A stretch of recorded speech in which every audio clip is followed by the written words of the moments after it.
Right, so we're doing volume solid of revolution. This is example 19 out of the book, where we've got the function y equals 2 sine to the negative 1x between x values of 0 and 1. It's rotated this time around the y-axis, and we want to find the volume of the solid of revolution. This is what our graph looks like. We get a nice curve up here.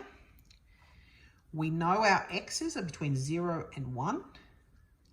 But we're rotating this time around the y-axis. So I'm looking at that volume being rotated around like that.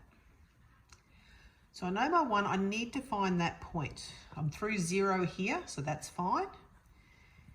Now, around the y-axis, my volume will be pi from a to b x squared dy. So I've got my different rule because in this case I'm rotating around the y-axis. And my two boundary points, A and B, have to be y values. So I look at my graph and it's y equals 2 sine negative 1x, 2 sine negative 1, 1. So I put the 1 in.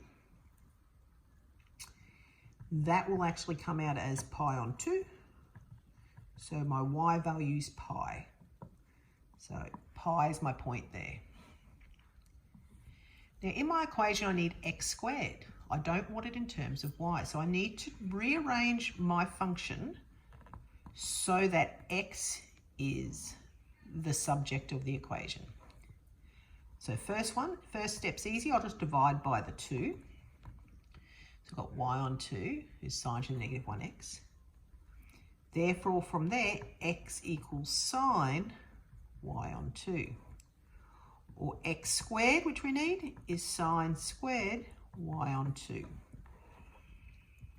That's what I need in my equation.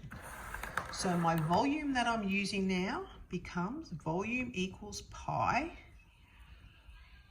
sorry for the glare, from 0 to pi of sine squared y on 2 dy. Now remember, integrating sine squared, I'm going to use my double angle rules. Just as a little aside here, remember my double angle rule would say cos y equaled 1 take 2 sine squared y on 2.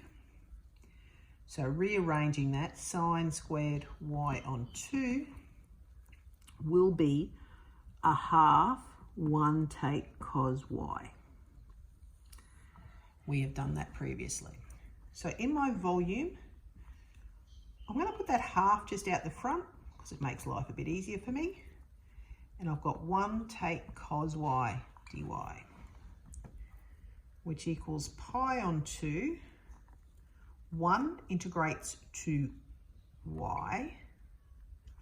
Cos integrates to sine y, and I'm going from 0 to pi.